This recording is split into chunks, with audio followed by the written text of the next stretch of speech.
नाज़रीन गिरामी अस्सलामु अलैकुम वरहमतुल्लाहि वबरकातुह। सीधी बात के ताज़ा तरीन प्राइम टाइम में आप लोगों का इस्तकबाल है। नाज़रीन गिरामी, मैं अंसार अज़ीज़ नदवी इस वक्त आप लोगों के सामने कुछ अहम तरीन ख़बरों पर तबसरे करने जा रहा हूँ। तफसीलात में जाऊँ उससे पहले आप लोगों से जो दरख्वास्त होती है उस पर तवज्जो करने की अपील करूँगा। आइए नाज़रीन गिरामी, पहली ख़बर की जानिब बढ़ते हैं। अभी एक दिन कबल हमने एक वीडियो आप लोगों के सामने रखी थी जिसमें राह चलते एक स्कूली तालिबा को, जो 12वीं जमात की तालिबा थी, उसको एक सरफिरे आशिक ने जो है गोली मारकर ज़ख्मी कर दिया था, जिसके शोल्डर में वो गोलियां लगी थी। अब ख़बर आ रही है कि उस सरफिरे आशिक को या लड़के को पुलिस ने गिरफ़्तार कर लिया है और भागने की कोशिश कर रहा था तो उसके पैर में इनकाउंटर करते हुए इसको गिरफ़्तार कर लिया गया है। दरअसल सीसीटीवी कैमरे की फुटेज वायरल होने के बाद पुलिस हरकत में आई थी। ये बल्लभगढ़ में पेश आया हुआ मामला है। जो लड़की जो अपने घर के करीब ही अपने दो दोस्तों के साथ जा रही थी, सहेलियों के साथ जा रही थी, तो उस पर जो है उसने हमला कर दिया था। इस शख्स की शनाख्त जतीन मंगड़ा के तौर पर हुई है। अब इस सिलसिले में जो है पूरी तरह से पुलिस छानबीन कर रही है। वीडियो वायरल हुई थी तो उस वक्त यूपी में ख़वातीन तालिबात की सेफ्टी और सिक्योरिटी को लेकर के बहुत सारे सवालात उठाए जा रहे थे। नाज़रीन गिरामी, उधर हिंदुस्तान के कई शहरों में गुज़िश्ता कुछ महीनों में बम की अफवाह से जुड़ी कई ख़बरें आई थी। बेंगलुरु में लगातार स्कूलों को, हॉस्पिटलों को और भी बहुत सारे इलाक़ों में बम रखे जाने की झूठी धमकियां दी जा रही थी। कभी एयरपोर्ट्स को बम से उड़ाने की धमकी, कभी हॉस्पिटल्स को, कभी स्कूल्स को। जो जांच और तहक़ीक़ किया जाता था तो फिर अफवाह झूठी साबित होती थी। इस दरमियान बेंगलुरु पुलिस को एक बड़ी कामयाबी हाथ लगी है। पुलिस ने अहमदाबाद सेंट्रल जेल में सज़ा काट रही ये खातून को बेंगलुरु शहर की स्कूलों में बम की धमकी वाले कई ईमेल भेजने के इल्ज़ाम में गिरफ़्तार किया है। दरअसल 14 जून की शब को बेंगलुरु के एक पब्लिक स्कूल को बम से उड़ाने की धमकी मिली थी। इस धमकी के बाद इस स्कूल की प्रिंसिपल ने पुलिस में शिकायत दर्ज कर पुलिस ने मामला दर्ज कर जांच शुरू कर दी। उसके बाद बेंगलुरु में इसी तरह के फर्जी बम अलर्ट सामने आने पर सिटी पुलिस कमिश्नर ने north division cyber crime unit को सभी मुतल्लिका मामलों को अपने हाथ में लेने की हिदायत थी। जांच के दौरान पुलिस ने एक मुश्तबा को पाया जिसका नाम रेने जोशिल्दा है और वो गुजरात में कैद खातून सॉफ्टवेयर इंजीनियर है।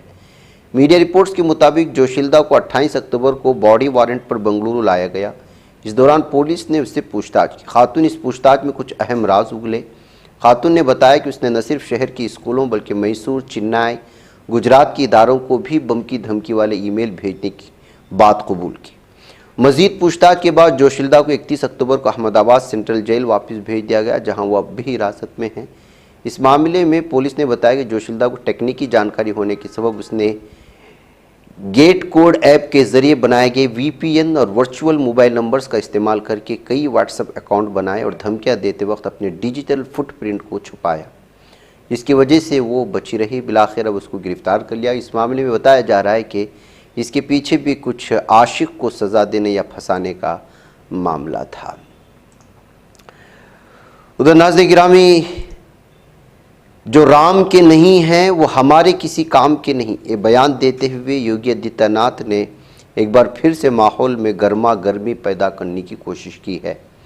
बिहार असम्बली इंतखाबात की मुहिम के दूसरे मरहले के दौरान उत्तर प्रदेश के वज़ीर आला योगी आदित्यनाथ ने जुमेरात के रोज़ सीतामढ़ी ज़िले के परिहार और सरसंड हलकों में नेशनल डेमोक्रेटिक अलायंस के उम्मीदवारों की हिमायत में अवामी जलसों से खिताब करते हुए उनकी हिमायत हासिल करने की कोशिश की। उन्होंने अपोजिशन के अजीम इत्तेहाद पर भी तनकीद की। तरक्यात की बात करने के बजाय फिर से अक़ीदतमंदी और मुख्तलिफ़ किस्म की चीज़ें जो है पेश करने लगे। माँ जानकी की जाए पैदाइश का हवाला देते हुए उन्होंने कहा कि जो राम की नहीं वो किसी की नहीं। और ज़ाहिर सी बात है कि ये लोग इसी तरह के बयानात के साथ ही इस वक्त कुर्सी पर बने हुए हैं। ऐसे में लोगों के अलग अलग तरह के तबसरे भी आ रहे हैं। हिंदुस्तानी नज़ाद रहनुमा ज़हरान ममदानी के न्यूयॉर्क के मेयर का इंतखाब जीतने के चंद घंटे बाद ایک ایسی فتح جس سے وہ شہر کے پہلے مسلمان اور پہلے جنوبی ایشیائی میئر بن جائیں گے جب وہ 1 جنوری کو عہدہ سنبھالیں گے۔ بھارت کی حکمراں بھارتیہ جنتا پارٹی کی ممبئی یونٹ کے صدر نے ایک انتباہ جاری کرتے ہوئے کہا کہ شہر میں کسی بھی خان کو برداشت نہیں کیا جائے گا۔ ہندوستان ٹائمز کی ایک رپورٹ کے مطابق ممبئی بی جے پی کے سربراہ امت ساٹم نے بھی مہاوکاس اگاڑی پر ووٹ جہاد کا الزام لگایا۔ جس طرح سے کچھ بین الاقوامی شہروں کا سیاسی رنگ بدل رہا ہے، چند میئروں کے نام اور مہاوکاس اگاڑی کے ووٹ جہاد کو دیکھ کر ممبئی کے حوالے سے چوکنا رہنا ضروری محسوس ہوتا ہے۔ ساٹم نے ایکس پر ایک پوسٹ میں لکھا، اگر کوئی ممبئی پر خان مسلط کرنے کی کوشش کرے گا تو اسے برداشت نہیں کیا جائے گا۔ ممبئی والو جاگو۔ ممبئی بی جے پی کے سربراہ نے این ڈی ٹی وی کو یہ بھی بتایا کہ نیویارک شہر جیسی سیاست ممبئی میں لانے کی کوشش کی جا رہی ہے۔ انہوں نے کہا کچھ لوگ سیاسی اقتدار کو برقرار رکھنے کے لیے خوشامدی کا راستہ اختیار کر رہے ہیں۔ ناظرین گرامی، جیت درج ہوئی ہے کہاں پر؟ امریکہ میں مرچی لگی ہے ممبئی کے ایک بی جے پی کے لیڈر کو۔ امریکی صدر ڈونالڈ ٹرمپ نے ہفتے کو خبردار کیا کہ اگر نائجیریا نے مسیحیوں کے مبینہ قتل عام پر قابو نہ پایا تو وہ فوج کو افریقی ملک کے خلاف فوجی کارروائی کی تیاری کا حکم دے سکتے ہیں۔ غازہ قتل عام پر خاموش رہنے والا بلکہ غازہ کے معصوم مسلمانوں کو قتل کرنے کے لیے اپنے ہتھیار فراہم کرنے والا، روزانہ ہزاروں کی تعداد میں زخمی اور موت کے گھاٹ اتار دینے والے قاتل کا ساتھ دینے والا ایک اور قاتل اب جو ہے مسیحیوں کے قتل عام پر تڑپ اٹھا ہے۔ ٹرمپ نے کہا کہ ہم نائجیریا میں مسیحیوں کے قتل پر خاموش نہیں رہیں گے۔ انسانی حقوق کا نام نہاد چیمپئن امریکہ دنیا بھر میں خود کو انسانی حقوق کا علمبردار قرار دیتا ہے۔ اگر واقعی ٹرمپ انتظامیہ انسانیت کے علمبردار ہے تو فلسطین میں اسرائیل کی بربریت کو کیوں نہیں روکا گیا؟ کیا 70,000 انسانوں کے قتل عام پر خاموش رہنے والوں کو انسانی حقوق و مہذب معاشرے کا علمبردار کہلانے کا حق حاصل ہے؟ نائجیریا میں مسیحیوں کے قتل پر امریکی صدر تلملا اٹھے، کہا کہ اگر امریکہ فوجی مداخلت کرتا ہے تو وہ پوری طاقت کے ساتھ جائے گا تاکہ ان دہشت گردوں کو مکمل طور پر ختم کیا جا سکے جو ان ہولناک مظالم کے مرتکب ہیں۔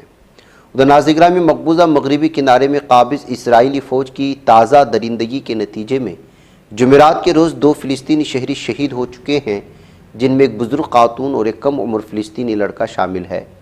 مقامی ذرائع کے مطابق رام اللہ کے شمال مغرب میں واقع المزرعہ الغربیہ قصبے میں آج صبح قابض ظالم صہیونی درندوں کی فوج نے ایک فلسطینی گھر پر دھاوا بولا۔